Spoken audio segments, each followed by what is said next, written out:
also request all the still photographers taking pictures, please don't use flash while the press conference is on. Please check your phones once, it should be on silent or discreet mode before we start this press conference. And before we start this press conference, a huge round, I think that we owe him to a round of applause to the finest captains of India, Mr. Dhoni. Please raise your hands, identify yourself and one question at a time, please. We'll start with Sunandan. Sir generally आखिरी पूछते हैं, आज पहला मिल रहा है। लोग तिरुपति जाके अपने बाल अर्पण कर देते हैं, तो आपने 2007 में कैप्टनशिप देने के बाद एक बार जैसे अर्पण कर दिया है, तो क्या ये कैप्टनशिप छोड़ने के बाद फिर से पुराना माही हमें देखने को मिलेगा, ना कि सिर्फ बाल के बारे में बल्कि as a cricketer? As a cricketer काफ़ी कुछ बदल गया है। 2007 से 4 में डेब्यू किया था, 7 में कैप्टनशिप मिली थी। तब से अगर अभी तक का सफ़र कंपेयर किया जाए तो ओवर द पीरियड ऐसा हुआ कि जो टीम का रिक्वायरमेंट था, स्पेशली मेरी तरफ से, वो काफ़ी चेंज हो गया। पहले कुछ मैचेस में मैं नीचे बैटिंग किया, उसके बाद मुझे ऊपर बैटिंग का चांस मिला, और फिर उसके बाद मेरा बैटिंग ऑर्डर ऐसा कोई फिक्स नहीं था कि मैं इसी नंबर पे जाऊंगा। आई यूज़ टू प्ले 25 ओवर या 30 ओवर की बैटिंग मुझे मिलती थी, जो कि लास्ट फ्यू इयर्स में चेंज हो गया। ऊपर वाले ने बहुत अच्छी बैटिंग की और मुझे ऐसा लगा कि नीचे कोई वैसा एक्सप्लोसिव फिनिश करने वाला बैट्समैन हमें नहीं मिल पाया, जिसके कारण I was batting low down the order. So over the years जो भी टीम का रिक्वायरमेंट था उसके हिसाब से मैंने अपनी बैटिंग चेंज की है। आने वाले समय में जो मुझे रोल और रिस्पॉन्सिबिलिटी दी जाएगी उसके हिसाब से मैं वापस चेंजेस लाऊंगा अपनी बैटिंग में। एंड लास्ट 10 ओवर में अगर बैटिंग कर रहे हैं तो ऑफकोर्स मोर ऑफन देन और आपको ज़्यादा रन बनाने पड़ते हैं, मारना पड़ता है। So that will be the normal scenario, but depending on where I am batting, कितने ओवर्स हैं, क्या है, उसके हिसाब से मैं बैटिंग करता हूँ। हमें बाल तो बड़े नहीं होंगे।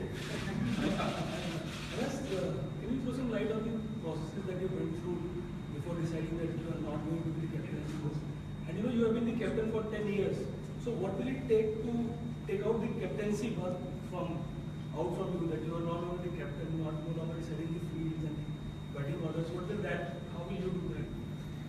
To cut the long story short, in my mind, my last series was the South African series in India. After that, it's pretty easy to judge why I went to Zimbabwe and all of that. And because of all that, finally, I told BCCI officially that I won't be captaining anymore. I'm somebody who believes in our scenario, split captaincy is something that doesn't really work, and it's not something that I had a view upon right now. It was something I always believed in, that with the Indian team, one captainship, one player leading the team in all the formats is something that's very crucial. And now that I can't be the test captain, since I quit test cricket, I don't think my views should change. So it was something that was always in my mind. Virat took over the test captainship and I wanted him to have some time over there and then get into the full captainship role. So he was always ready. Limited over format is not a big challenge, and that's why I finally decided that this is time to move on and give Virat the full captainship. And ek aur kuch sawal. As far as you have been captain for 10 years, so this captaincy is now your the captainship part, I think the wicketkeeper is always a vice captain of the side, irrespective of whether he's the announced vice captain or not. One thing is there that the field setting is usually given to the vice captain or the wicketkeeper. In this scenario, I'll have to keep a close eye as to what the skipper really wants, as to what are his preferential field positions. When I was the captain and the wicketkeeper, I always knew what I wanted, where I could keep the fielder. So I already had this chat with Virat as to how he likes his fielders, where he wants them to be, because that will have to change in the sense, I'll have to be more aware about, okay, these are the whether he wants the short third fine or he wants it slightly wider, because different people, have different opinions on how they want to use a particular fielder. I was always somebody who liked if you have a short third or a short fine, I always preferred it closer to me, so that it's slightly more difficult for the batsman. He has to play a shot to get it through the right side of the fielder. So, all of that, I'll have to adapt. But overall, I don't think much changes. I'll be there to give as many suggestions as possible to Virat as and when required. And The field positioning is something I'll have to keep a close eye. I can't just freely on my own, oh, you go left, you go right, and I'll have to consult him, tell him, because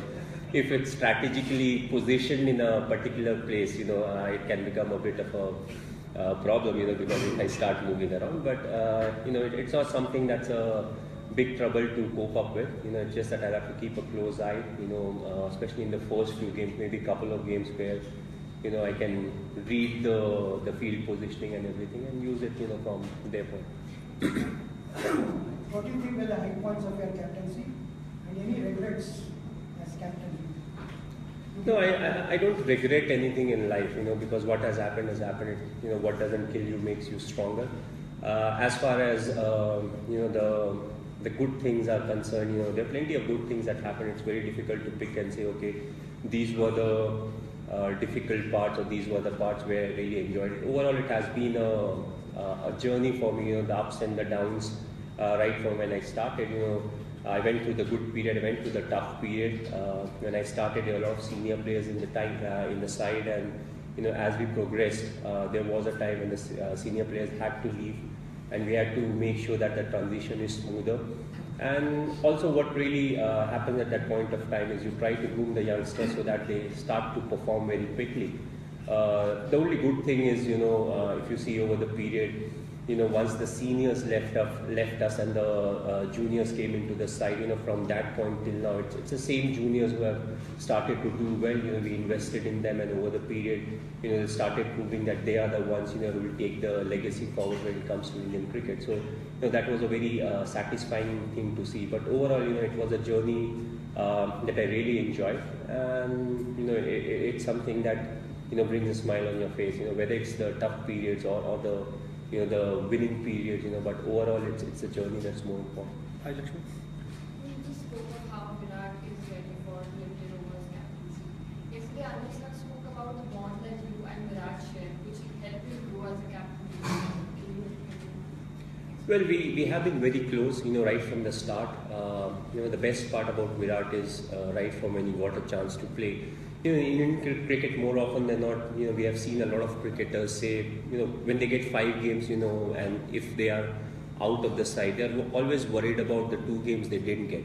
But Virat was always somebody, he wanted to improve whatever chances he got. He wanted to do well in those games, and I think that's the reason why he's so successful right now. He always wanted to contribute more. If he scores a 60 or a 70, he was somebody who wanted to score 100, who wanted to be there at the crease, if India, they are chasing, or if we are setting a big score. So I felt that was the key factor for Virat, and right from the start we have interacted a lot, and he has improvised his cricket at the same time, his thinking and everything. So I feel with more responsibility on him, he will keep getting better. And now with leading the test side for more than a year now and playing a lot of matches, ODI is slightly easy format. Okay, you may have to take quick decisions at times, but still compared to the test format, it's an easier format to captain. So my job will be to assist him wherever it's needed. Give him the whatever I have, as my thoughts from behind the stump. Reading the batsman as to how they are batting, what their strengths are, how the bowler is bowling, because that's something that is a real asset of a wicket keeper. He sees the whole game in front of him. The bounce of the wicket, the lines that the bowlers are bowling, whether the batsman is playing good shots or the bowler is bowling bad delivery. So from my side, it will be flowing of information and giving him as much information as possible. Information that doesn't really confuse him. Keep it very simple. And ultimately he'll have to pick and choose as to these are the options that he would want to like. And I feel the kind of relation we have got, what's brilliant is if I go up with 100 ideas to him, he's comfortable saying no to all of them, because that's what his responsibility is, to pick and choose what he is really convinced about. And I feel that kind of relationship is very important, because I shouldn't feel, okay, if I'm saying something that should happen, and he shouldn't feel as if, whatever is coming from my side, has to be implemented, because he has to take the responsibility of whatever decisions he is making. So the more I can serve to him, the more he can pick and choose, the better it will be for our cricket. WicketKeeper. Sachin Tendulkar was a player who flourished without captaincy, the bottom of captaincy. So at any point of time, in 9-10 years of your captaincy,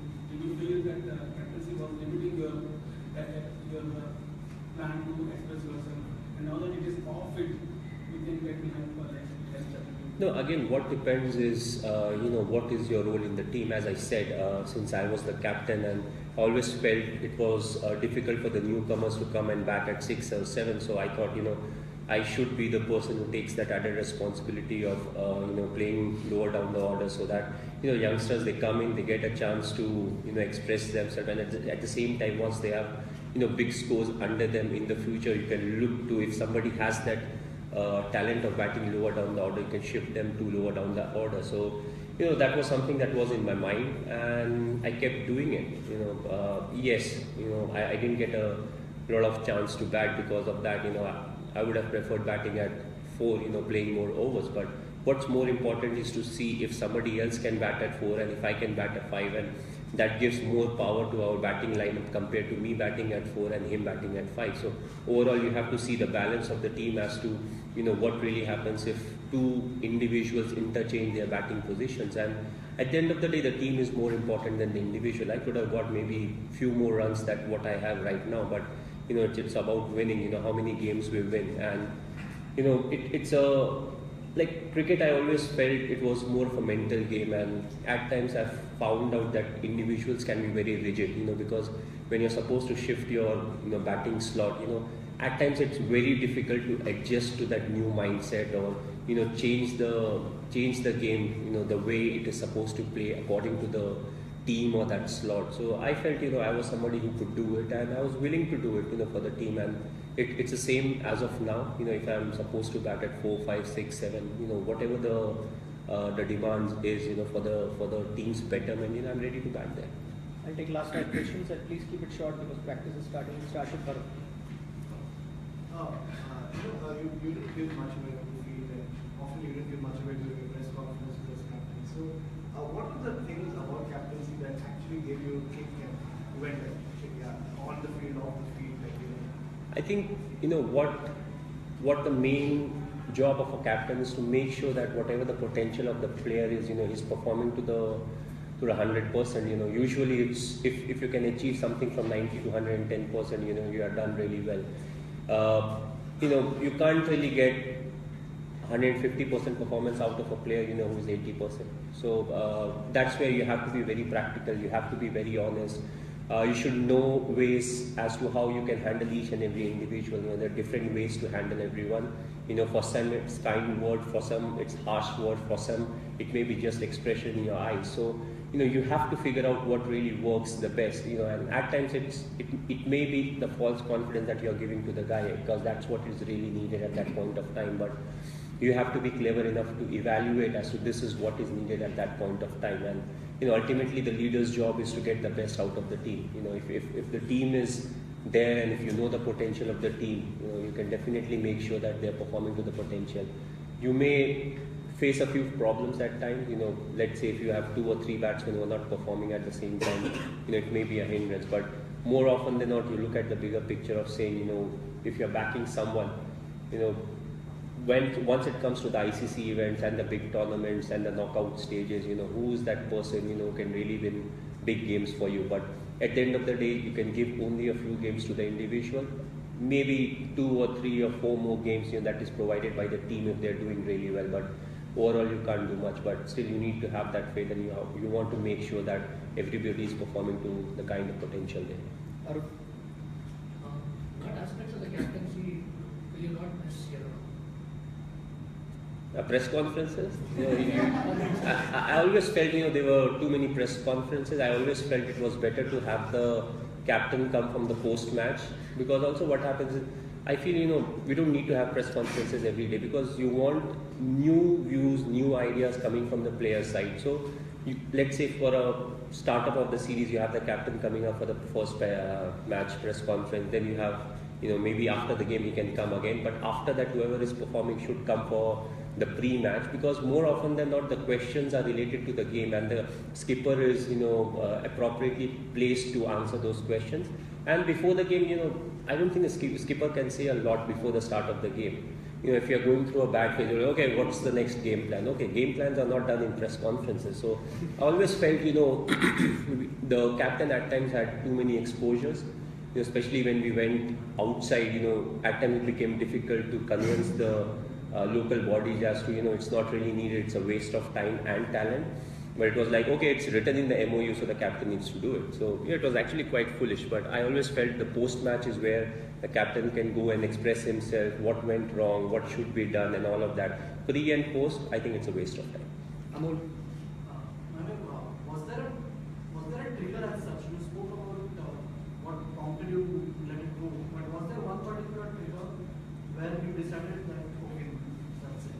No, right from the start, as I said, when I left Test captainship, I knew, split captaincy doesn't work in India. Doesn't work in our setup. So I was waiting for the right time as to what is the right time. I wanted Virat to ease into the Test format, and with so many games, I feel he's right there. And also the fact, with this kind of a decision, the best thing is there's no, wrong decision in it.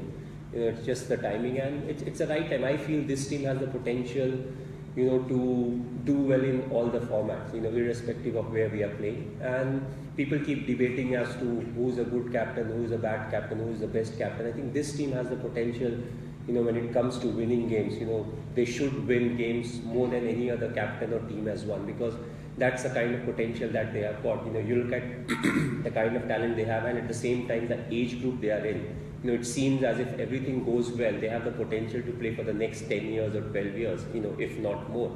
We have a pool of bowlers, fast bowlers who can bowl well in any condition. We have a pool. Why pool is important? Because if a few of them will get injured, because we play a lot of cricket. So if few of them gets injured, all of a sudden you are not in a dilemma that, who is your strike bowler. And that goes through across all the formats, the T20, the ODIs and everything. So, I feel it gives the team the opportunity, and especially Virat, starting from the Champions Trophy, to win the Champions Trophy in England. And, I felt it was the right time to move on, because if I had stayed till the Champions Trophy, nothing much changes. A lot of people were like, okay, why did I quit mid-series in Australia? But, you have to look at the bigger picture, what is more beneficial. One more game into my test number, maybe it would have been 92 or 91, whatever. It doesn't make a lot of a difference, but since Saha was there, he gets a chance to play one more game in Australia, and if everything goes well, he will be the person who will be going into the foreign tour, so he has that exposure, and Virat also at the same time gets the same kind of exposure. Last question, Harit, please. As the legacy that you have created over the last 10 years, people already started doing that, will Virat be able to take his legacy forward, or will it big shoes to fill in? How do you do? As I said, if it's the numbers, I think Virat and his team will win more games than me in all the formats, and when it comes to taking cricket how it's supposed to be played and all, I think the whole pool of players, they seem to be the ones who will play cricket in the right spirit, the way it is supposed to be played. It doesn't seem as if there are a few individuals who may break the laws and all of that, when it comes to being on the field and how we are supposed to conduct ourselves on the field. So, both ways are covered, and I feel, it will be the most successful Indian cricket team ever on a consistent basis, because that's the kind of potential they have, that's the kind of experience they have right now. Though they are young, but still they have played a lot of cricket both in India and outside, and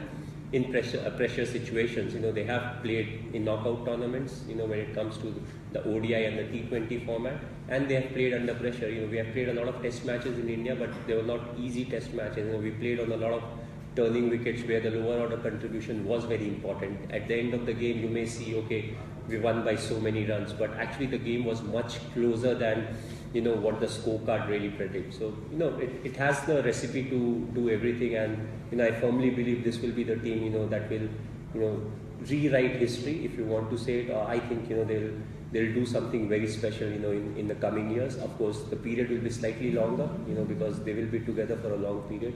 So hoping no injuries, no serious problems to any of the core member of the groups, they will do very well. Thank you very much.